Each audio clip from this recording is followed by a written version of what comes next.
I was just about to knock on my parents' door when I heard my mother's voice. Soft, but sure. "Don't stress about the debt, honey. We'll have your sister cover it. She never refuses family." The silence that followed was loud. My brother's relieved sigh cut through it like a knife. "Yeah," he said, almost laughing. "She's too loyal for her own good." I stood there, hand inches from the doorframe, pulse steady. I didn't knock. I didn't make a sound. I just turned around slowly and walked back down the hall, every step sharpening into resolve. They didn't know I'd already heard enough times in life to stop believing that family always meant loyalty. What they didn't realize was that they just spent the last of mine. When I was younger, I believed in them.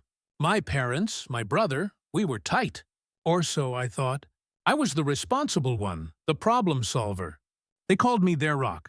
What they meant was I was the one they could lean on while they took the easy way out. I remember when my brother got his first loan. He promised he'd handle it. That this time he had a solid plan. When it fell apart, he called me in tears. "I paid it. Just once," I'd said. My father had patted my shoulder and said, "You've got such a big heart." He meant, "You're easy to use." I didn't notice it at first, how each favor became a habit, how my achievements became the family's comfort blanket, how guilt became their currency. They made him feel that saying no was betrayal. But something inside me shifted that day behind their door. That night, I didn't cry. I didn't rage. I opened my banking app, stared at my balance, and felt nothing. Not the usual weight of obligation, just a strange calm. Then I started moving the money. Every penny, savings, mutual funds, emergency stash, gone, transferred into new accounts under a trust name I'd quietly set up months earlier. I'd done it for investment diversification, but maybe a part of me had already sensed this day coming. By morning, my accounts were empty, publicly at least. They'd planned to oust me. They just didn't realize they'd already lost access. The call came 3 days later, my mother's voice tight with forced warmth. "Sweetheart, your brother's under some stress. Could you come by tonight?"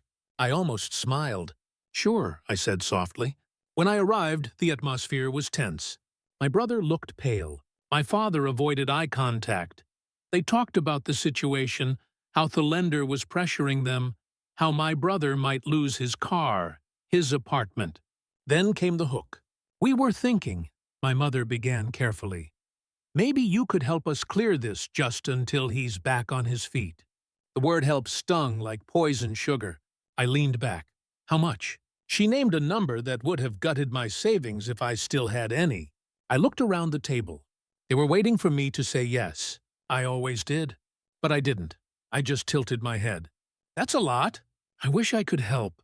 Her smile froze. "Wish you could?" "Yes. My finances are complicated right now." Their expressions shifted. Confusion, disbelief, then quiet panic. My brother muttered, "You always find a way." Ish shrugged, "Not this time."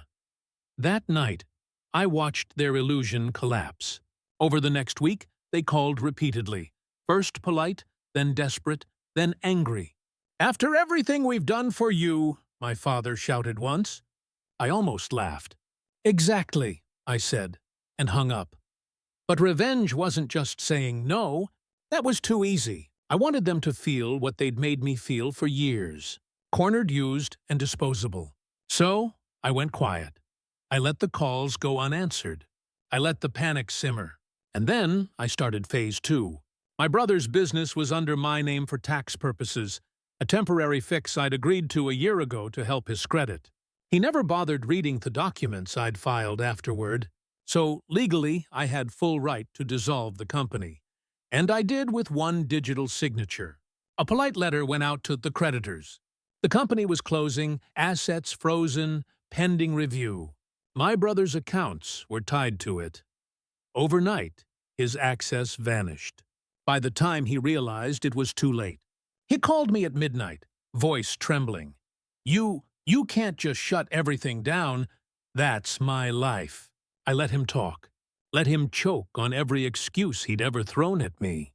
When he finally went quiet, I said, You said I was too loyal for my own good. You were right. I'm fixing that. I hung up. A week later, I visited my parents again. The house felt smaller, quieter. My father's tone was softer now, almost cautious. My mother's eyes were red. You've changed, she whispered. No, I said. I just stopped mistaking silence for love. She looked away. My brother wouldn't even come out of his room. I stood in the doorway, the same one where I'd once overheard them plotting my obedience, and felt something I hadn't in years. Peace. People say revenge doesn't heal you. Maybe that's true. But justice does.